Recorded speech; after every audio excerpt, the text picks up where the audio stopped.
The Mideast and migrants, two hot topics on the minds of many New Yorkers. The Point starts right now.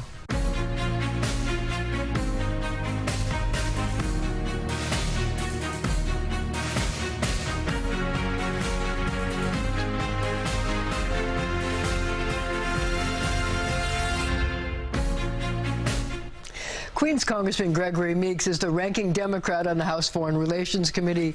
He joins me from Washington. Congressman, thank you very much for joining The Point. I want to get right to it, however. The president has proposed a new aid package that would provide money not only for Israel, but for Ukraine and some other locations. I wonder, given the turmoil in Washington, what chance do you think it has of actually being passed? My hope is that the Senate moves forward, because we've got to pass this. And as long as we don't have a speaker, there is nothing that we can do in the House. We can't vote on anything. So the $61 billion for Ukraine, the $14 billion for Israel, the $10 billion for human rights and humanity, $14 billion for border and migration is necessary for us to move forward. And unfortunately, because of Republicans being in complete civil war with one another, we can't move forward with anything. But hopefully the Senate will do something soon and send it to the House, and some kind of way the Republicans will get their act together and we'll be able to vote for it on the floor of the House of Representatives. I guess the question a lot of people have is, if the Republicans don't get their House in order soon, does that jeopardize what could be a war in Israel and also what's going on in Ukraine? It does if we don't pass this bill, and that's why it's important. And that's why Leader Jeffries and Democrats have said we are looking for a bipartisan way forward. We've done everything that we could do to try to help get the doors open at the House of Representatives. But unfortunately, because of the confusion and because of the disarray of the Republican Party, 17 days have gone by. So I have serious concerns in that regards. And we're getting dangerously close to November 17th, where the CR expires and the government shuts down. At a time of two wars that's going on, it is something that is dangerous for America. And I would hope that the Republicans figure this out or come work with us. We're willing to work with them so that we can open the House of Representatives and get our work done. So I guess as we look at the situation in the Middle East, there's now a new worry that the war could spread not only from Israel and Gaza, but could involve Iraq, Yemen, and Lebanon. When you look at that situation, what's your assessment of that? It is the worst fear that I have. But I'm thankful that President Biden and what he is doing, by sending two warships, Bush and Eisenhower, in the region, and other artillery, saying to Iran and Lebanon and Hezbollah, don't get involved in this situation. Stay out of it. The United States is trying to deter that from happening, because if they engage, then we have a bigger problem. And the United States will always have Israel's back and will not allow that to happen.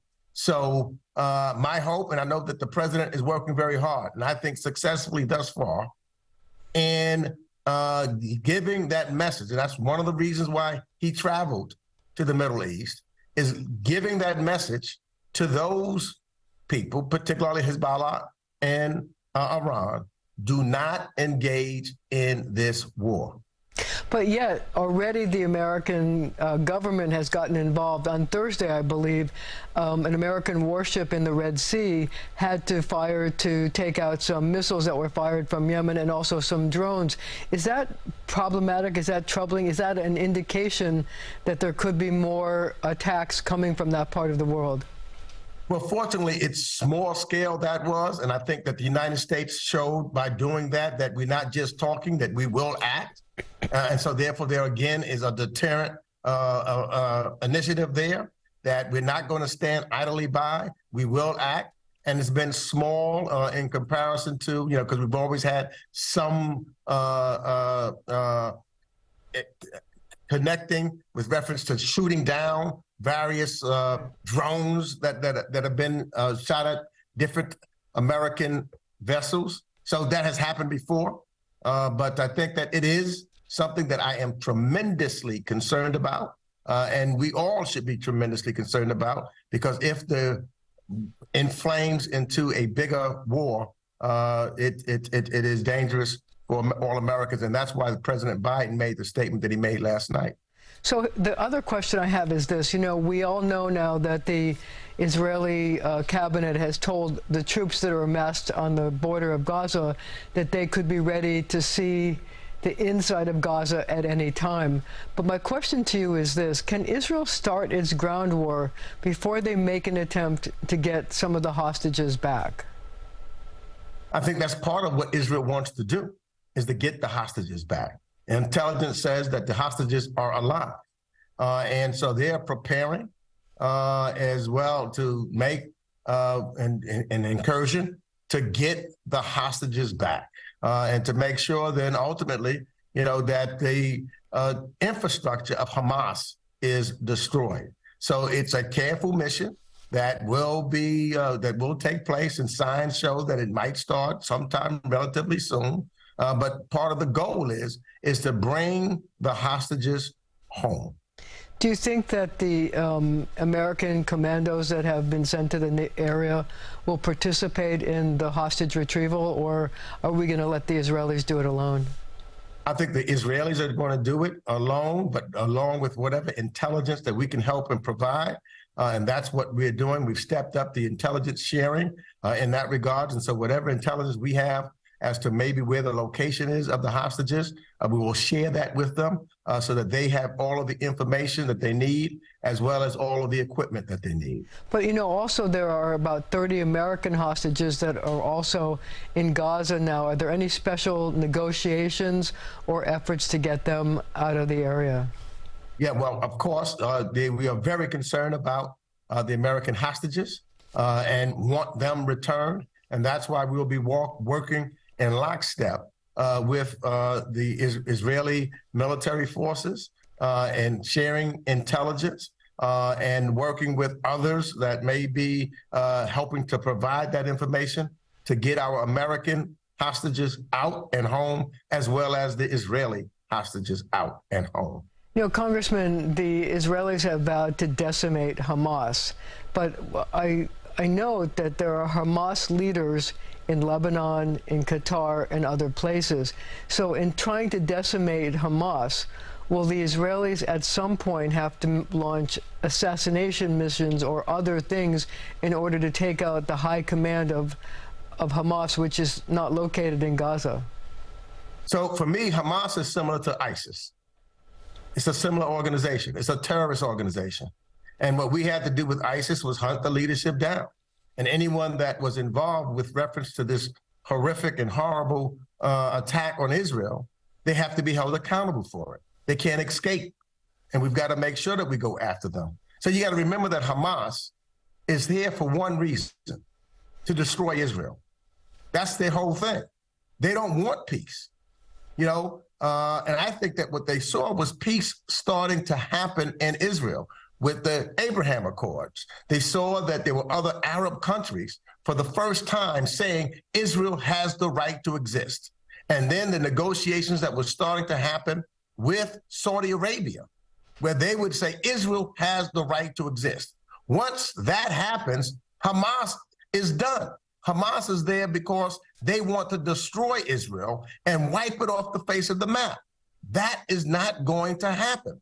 And that's why you have to, in order to get peace, you have to get rid of the leadership and the organization in the same way that we had to do with Al-Qaeda and with ISIS. And so and in fact, in my committee just yesterday, we had a markup talking about how we have to make sure that Hamas's leadership is held accountable.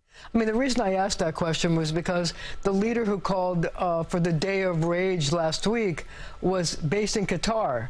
So Israel, obviously, if it invades Gaza, isn't going to get him. So they may have to launch some other kind of operation in order to take those people out. It's a two-step solution for sure, because what you've got to do is to take away the infrastructure of Hamas, the rockets that Hamas is still shooting into Israel every day has to be stopped. And in fact, Hamas is the enemy of the Palestinian people, because what they do is use them as human shields. You know, we've seen, and I've seen in certain settings where you look and you can see where Hamas is shooting the rockets. Israel just shoots back where those rockets were coming from.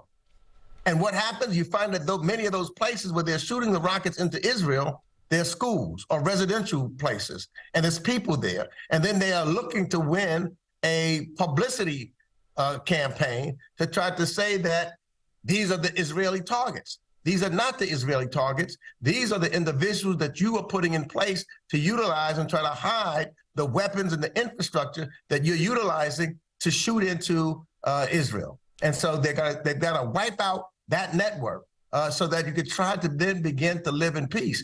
Once you start talking about Israel has the right to exist, then you can negotiate various things. You cannot negotiate with someone that does not want Israel to exist. Yeah. And I think that's what the basic problem is. We'll have to leave it right there for now, but we'll be right back discussing possible solutions to the migrant crisis with advocate Christine Quinn.